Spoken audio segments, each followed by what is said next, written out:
So आता आम्ही आलेलो आहे बुधा हलवाईला जलेबी खाण्यासाठी. सो नाशिककरांसाठी बुधा हलवाईची जलेबी म्हणजे एक आवडीचा विषय आहे. म्हणजे काही कधी स्वीट खायचा विचार आला मनात तर पहिले डोक्यात जे नाव येतं ते बुधा हलवाईची जलेबीचंच येतं. सो यांच्याकडे आता तुम्ही ढोकळा, पापडी, बटाटा जलेबी उपवासासाठी हे असे भरपूर मेनू खाऊ शकताय, ट्राय करू शकतायत. सो आपण आज मी आता जलेबी आणि ढोकळा मागवलेला आहे. सो टेस्ट करूया कसं आहे.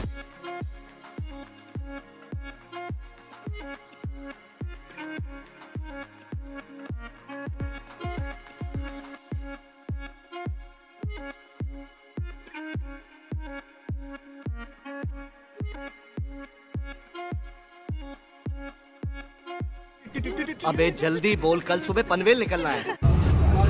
सो ही जी जलेबी आहे तुम्ही बघितलंच असेल की एका बाईटवरती मी थांबलीच नाही.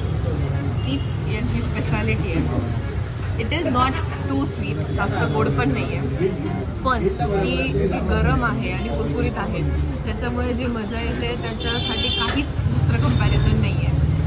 So yes, this is the best jalebi that anybody can have.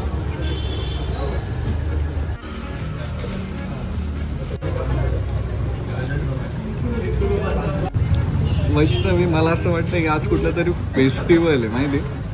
कारण बुधा हलवाईची जलेबी आम्ही युजली गुढीपाडवा, मकर संक्रांत किंवा अशा कुठल्या तरी फेस्टिव्ह सीझनलाच ऑर्डर करतो आणि ती खाताच मला त्या फेस्टिव्ह सीझनच्या वाईब्स यायला लागल्या. सो येस, नाशिककरांसाठी फेस्टिव्ह सीझनचं काही ऑथेंटिक स्वीट असेल ना तर ते बुधा हलवाईची जलेबी आहे. आणि थँक्स टू दिस जलेबी की मला परत ते फेस्टिव्ह वाईब्स अनुभवता येत आहेत. सो आता आमचं जलेबी आणि ढोकळा हे खाऊन झालेलं आहे आणि it was really yummy.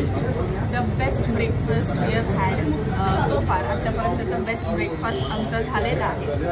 So तुमच्या पण बुधा हलवाईसोबतच्या काही आठवणी नक्कीच असतील.